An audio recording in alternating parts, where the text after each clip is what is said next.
সফলতা অর্জন করতে পারে, তার বাবার অসমাপ্ত স্বপ্ন যেন পূরণ করতে পারে, সেই স্বপ্নের লক্ষ্যে যেন আমরা আমাদের যাত্রা যেন সাফল্য আগায় রাখতে হবে।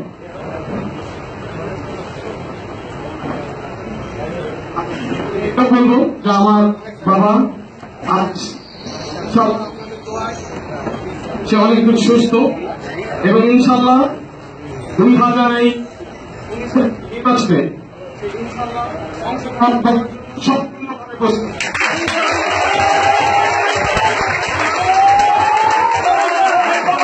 আমি সকলের কাছে অনুরোধ করব,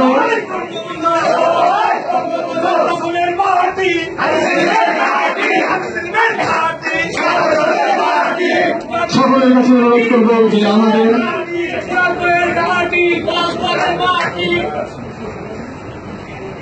সকলের কাছে অনুরোধ করবো যে মান অভিমান ছেড়ে সকলেই থাকতে পারে। সকলেই অনেক ত্যাগ করেছে, এখানে নেতা কর্মী অনেকে আছে যারা বিভিন্নভাবে সময় গেলে যে মামলা মোকদ্দমা অনেক কিছু হয়েছে, তাদের উপরে অনেক নির্যাতন সহ্য করেছেন আমরা।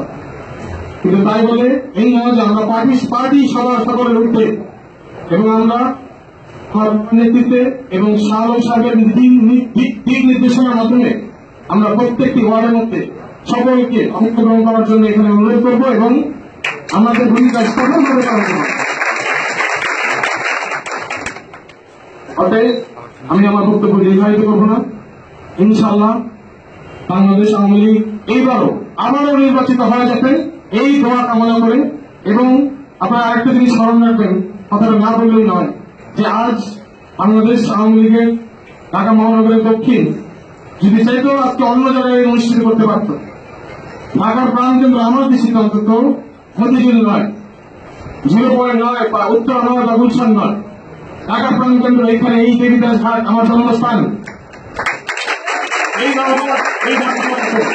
প্রত্যেক বছরই যেভাবে এটা অনুষ্ঠিত হবে, প্রত্যেক বছরই যেভাবে সুনির্দিষ্ট পরিকল্পিত ভাবে আমরা ভালোভাবে জনসমুদ্র একদম তৈরি করে আমাদের নেত্রীকে আমরা খুশি করতে পারি, এইভাবে যেন আমরা আমি আমার পার্টির সকল মুরব্বীগণ এবং নেতা কর্মীদের জন্য দোয়া কামনা করে এবং এই এলাকার মানুষের জন্য দোয়া কামনা করে আমার বক্তব্য আমি শেষ করছি। জয় বাংলা, জয় বাংলা। এখন বক্তব্য রাখবেন